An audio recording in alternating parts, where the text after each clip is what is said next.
If you are currently an accredited investor, then you definitely want to watch this video because I believe that in a year from now, you may not be. And if you are not an accredited investor, then I've got some good news for you because there's actually a non-financial path that you can take. Currently, the SEC is looking into increasing the accredited investor limitation from its current $1 million net worth requirement to as high as $10 million, as reported by Bloomberg. At the same time, the SEC has already passed a rule that would allow non-accredited investors to qualify as an accredited investor by taking a test. Plus, there are at least two bills that have passed the House of Representatives with an overwhelming majority, and I mean it wasn't even close. The Accredited Investor Definition Act and the Equal Opportunity for All Investors Act of 2023. Both those bills, which again passed by a huge majority in the House, are currently sitting in the Senate, where I think they will pass. Both the Accredited Investor Definition Act and the Equal Opportunity for All Investors Act would allow investors to qualify for accredited status by taking an exam administered by FINRA. The test is being designed to test the investor's level of sophistication and make sure that they understand the securities laws and the risks of investments. They would test things like how to read basic financial statements, understanding the different types of securities and the disclosure requirements under the securities laws, and understanding specific risks that unregistered securities pose, like limited liquidity, leverage,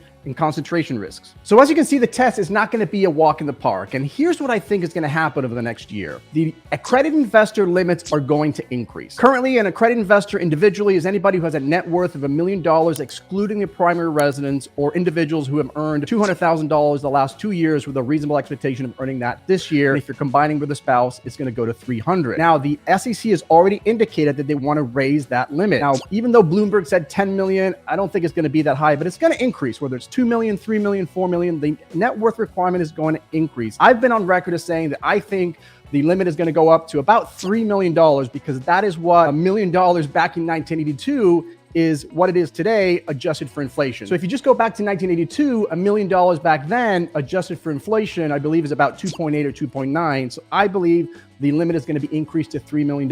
Problem is, a lot of people who are currently accredited today are going to be left out of that accreditation, and the number of accredited investors is going to shrink. However, I think at the same time, what's going to happen is either the SEC or Congress, which they're basically both competing, they are now going to allow any non-accredited to take this exam in order to qualify for an accredited investor status. So essentially, you're going to have this dual path, this two system where you can either qualify based on financial qualifications, which again, that number, that threshold is going to go up. Or if you don't qualify that way, either you don't qualify today or you don't qualify in the future because the definitions change, you're going to have an option to go take this exam administered by FINRA. You're going to study for it. You're going to have to put some effort into it, but you will now be able to become an accredited investor without having the financial wherewithal or financial limits that you currently have today. Don't forget that test, for example, already exists today. You can actually get an accredited investor status even if you don't fulfill the financial requirements if you take what's called the Series 65 exam, which I believe is the easiest of all the exams to take. But if you go take a Series 65 exam, qualify as an investment advisor, and then register in your particular state and have a valid license with your state,